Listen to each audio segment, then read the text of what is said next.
Hello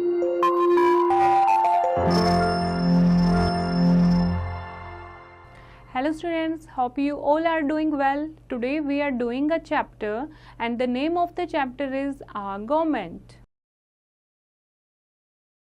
Our Government यानी हमारी सरकार, यानी इंडिया, हम इंडिया में रहते हैं तो इंडियन गवर्नमेंट के बारे में हम पढ़ेंगे. Let's start the chapter. India was ruled by the British for hundreds of years. It became an independent country on 15th August 1947. A group of members is elected by the people to take care of the safety and welfare of the country.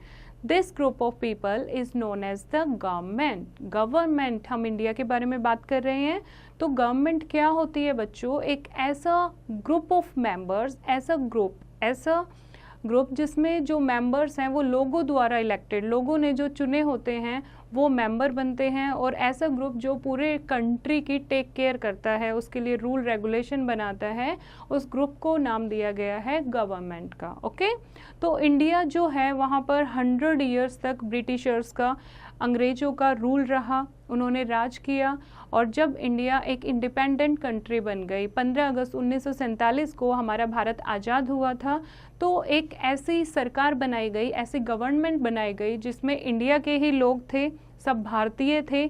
लोगों ने ही उन्हें choose किया था कि ये जो group है ये हमारे लिए, हमारी कंट्री के लिए रूल बनाएगा, हमारी कंट्री की टेक केयर करेगा, हमें सुरक्षा प्रदान करेगा और हमारे लिए भलाई का काम करेगा. तो उस ग्रुप को नाम दिया गया गवर्नमेंट का. Okay, it frames laws to run the country smoothly. Government का क्या काम है? गवर्नमेंट का काम है it frames laws to run the country smoothly, ताकि जो देश है वो आसानी से, शांति के साथ, बिना किसी लड़ाई झगड़े के साथ चल सके, वहाँ के लोग वहाँ आसानी से रह सकें. तो ऐसे कानून बनाना ये गवर्नमेंट की ड्यूटी है, गवर्नमेंट का काम है. और गवर्नमेंट क्या करती है? It decides where to build roads, schools, hospitals, parks, stadium, stations और एयरपोर्ट. और गवर्नमेंट डिसाइड करती है, वो निश्चित करती है कौन सी जगह पर रोड बनाने चाहिए, कौन सी जगह पर स्कूल होने चाहिए, कौन सी जगह पर हॉस्पिटल, पार्क, स्टेडियम या स्टेशंस या एयरपोर्ट किस जगह पर बनाने चाहिए, ये ताकि लोगों को बहुत सारी सुविधाएं मिल सकें. ये गवर्नमेंट का काम है. ओके, तो अब समझ आया आपको गवर्नमेंट हमारे लिए कितनी ज़रूरी है, कितनी इम्पोर्टेंट है. Our leaders realized that it was not possible for one government to look after such a big country. जो हमारे नेता थे, जो हमारे लीडर्स थे, उन्होंने रियलाइज़ किया, जब गवर्नमेंट बनाई तो उन्होंने रियलाइज़ किया, उनको महसूस हुआ कि इतनी बड़ी कंट्री चलाना एक गवर्नमेंट का काम तो नहीं है. तो उन्होंने सोचा क्यों ना हम गवर्नमेंट के पार्ट बना दें. Okay, after independence it was decided to divide it into smaller units called states.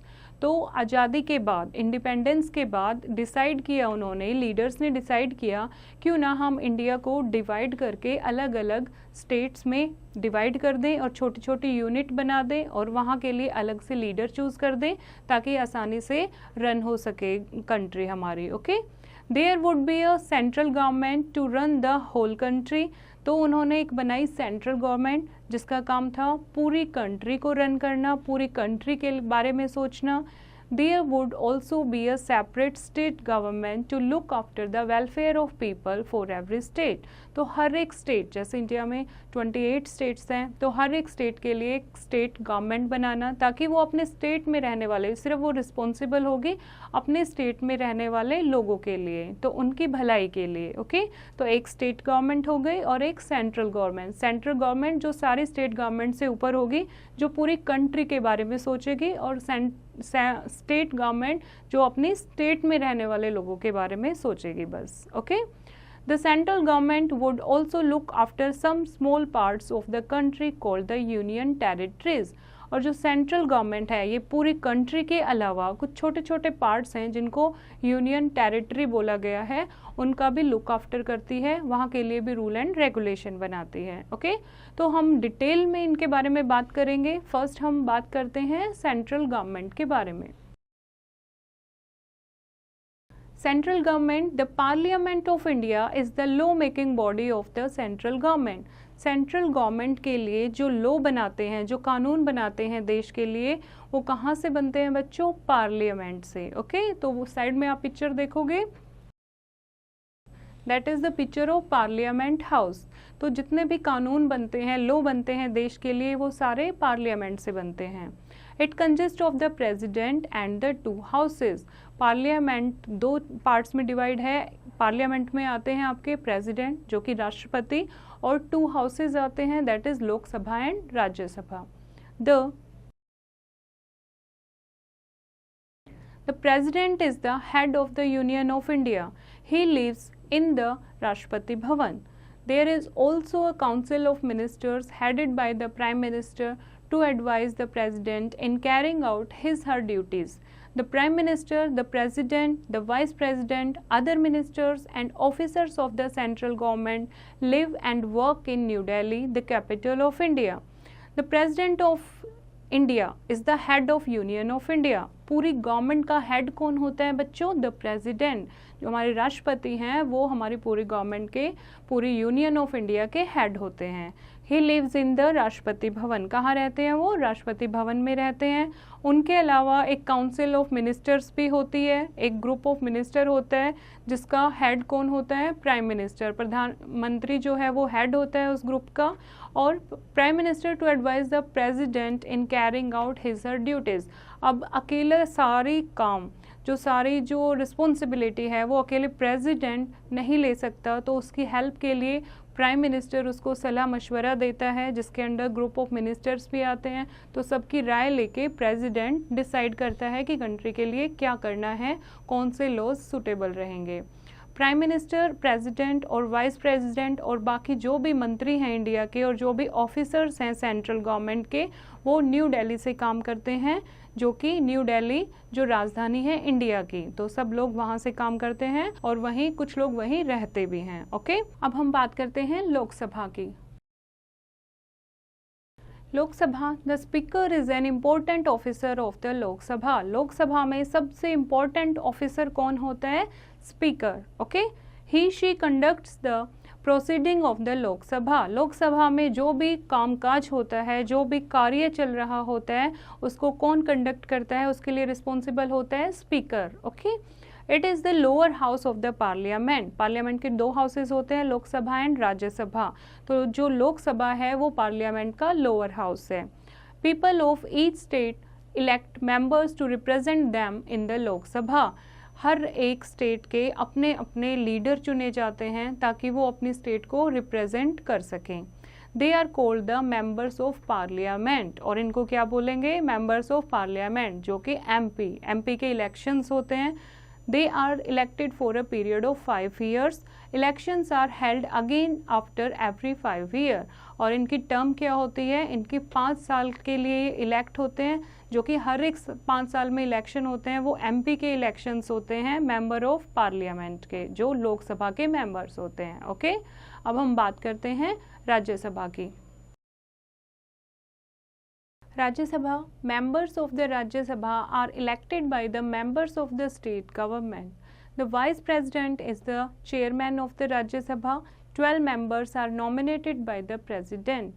जो राज्यसभा है that is also the upper house of our parliament.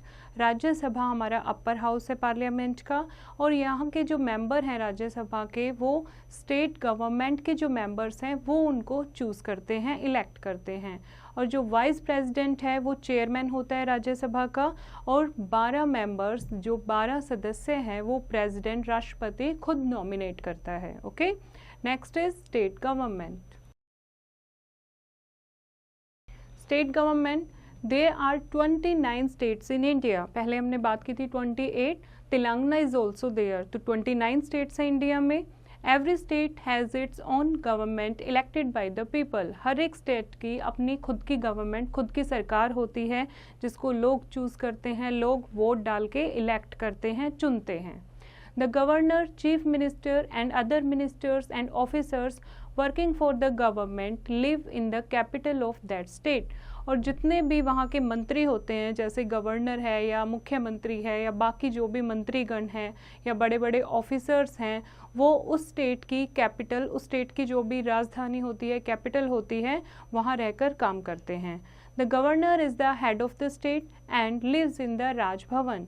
और स्टेट का जो हेड है वो होता है गवर्नर, जो राजभवन में रहता है। The chief minister forms the government along with the ministers, और मुख्यमंत्री अपनी एक सरकार बनाता है अपने मिनिस्टर्स के साथ, अपने मंत्रियों के साथ. The people of the state cast their votes and elect their representative. जो भी स्टेट के लोग हैं वो वोट डालते हैं और अपने लीडर को, अपने रिप्रेजेंटेटिव यानी अपने मुखिया को चूज करते हैं. They are called members of the legislative assembly MLA, और उनको क्या कहते हैं बच्चों? MLAs यानी member of the legislative assembly. The Legislative Assembly is the body that makes law and govern the state. Legislative Assembly क्या होती है? Legislative Assembly एक सरकार का एक पार्ट है जो कानून बनाती है. एक ऐसी बॉडी यानी ऐसा पार्ट जो कानून बनाता है और स्टेट को रन करता है. The state government looks after health, education, welfare of the people and also maintains law and order. State government का क्या काम होता है? स्टेट गवर्नमेंट लोगों की, वहाँ स्टेट में रहने वाले लोगों की हेल्थ का ध्यान रखती है, उनके लिए हॉस्पिटल्स वगैरह बनवाती है, एजुकेशन का ध्यान रखती है, पढ़ाई का ध्यान रखती है, इंस्टीट्यूट वगैरह या स्कूल वगैरह ओपन कराती है, वेलफेयर ऑफ द पीपल, लोगों की भलाई के लिए और भी फैसिलिटी के लिए जो भी सुविधाएँ होती हैं वो उनको बनाती है, और मेंटेन लॉ एंड ऑर्डर, अपने स्टेट में लॉ एंड ऑर्डर, कानून और उनको कैसे फॉलो कराना है, उन रूल्स को वो फॉलो कराती है अपने स्टेट में रहने वाले लोगों से. ओके, अब हम बात करते हैं यूनियन टेरिटरीज की. There are 7 union territories in India. कितनी यूनियन टेरिटरीज है इंडिया में? 7. Delhi is also one of them. Delhi भी उनमें से एक है. Union territories are ruled directly by the central government. जैसा कि पहले हमने पढ़ा था, जो सेंट्रल गवर्नमेंट होती है वो पूरी कंट्री का वेलफेयर करती है, पूरी कंट्री का ध्यान रखती है, और यूनियन टेरिटरीज का भी. तो यूनियन टेरिटरीज किसके अंडर आती हैं? सेंट्रल गवर्नमेंट के अंदर. These union territories are not included in any of the 29 states. 29 states अलग हैं और ये 7 यूनियन टेरिटरी अलग हैं. Local governments helped by the central government look after the union territory. जो भी लोकल गवर्नमेंट वहाँ की होती है वो सेंट्रल गवर्नमेंट की हेल्प कर देती है, सहायता कर देती है. अगर यूनियन टेरिटरी में कोई भी ऐसा मैटर आता है जहाँ पर लोकल गवर्नमेंट की हेल्प की ज़रूरत हो तो सेंट्रल गवर्नमेंट उनकी हेल्प ले सकती है. India is a huge country and the largest democracy in the world. पूरे वर्ल्ड की लार्जेस्ट डेमोक्रेसी है. डेमोक्रेसी मीन्स ऐसी सरकार जो लोगों द्वारा बनाई जाती है. हम खुद वोट डालते हैं, जो भी 18 अबव पीपल होते हैं वो वोट डालते हैं और अपनी सरकार खुद चूज़ करते हैं. तो पूरे वर्ल्ड की लार्जेस्ट डेमोक्रेसी है इंडिया और बहुत बड़ी कंट्री है. It has many reasons, climates, landforms and languages. बहुत सारे अलग अलग एरिया हैं, बहुत सारे अलग रिलीजन, धर्म हैं, क्लाइमेट अलग है, लैंडफॉर्म्स हैं, यहाँ कहीं समतल है, कहीं पे पहाड़ हैं, कहीं पे वैलीज़ हैं, घाटियाँ बनी हुई हैं, और अलग अलग लोग, लैंग्वेज, भाषाएं भी अलग अलग बोलते हैं. These differences do not divide the people. फिर भी इतना डिफरेंस होते हुए, इतनी सारी वैरायटी होते हुए जो लोग हैं यहाँ के वो एक हैं, एक साथ रहते हैं. And people live together peacefully. They love and respect one another. लोग यहाँ पीसफुली, शांति के साथ रहते हैं, एक दूसरे से प्यार करते हैं, प्रेम भावना के साथ रहते हैं, एक दूसरे को सम्मान देते हैं. ओके, नाउ हम यूनियन टेरिटरी और उनकी कैपिटल्स के बारे में बात करते हैं. कितनी यूनियन टेरिटरी है बच्चों? 7. उनके बारे में हम पढ़ेंगे. The first is Delhi and the capital is New Delhi. Okay, second is Daman and Diu. Daman and Diu, capital is Daman. Third is Dadar and Nagar Haveli, and the capital is Silvassa. Fourth is Chandigarh, and the capital itself Chandigarh. Next is Lakshadweep. Capital is Kavarati, and the next is Pondicherry, and the capital of Pondicherry is Pondicherry itself. Next is Andaman and Nicobar Island, and the capital is port Blair. Okay बच्चों, तो ये हमारी 7 union territories थी और उनकी capital city के बारे में हमने पढ़ा. तो इस चैप्टर की रीडिंग आप दोबारा करेंगे. होप आपको ये चैप्टर समझ आया है और एक्सरसाइज की प्रैक्टिस खुद से करेंगे.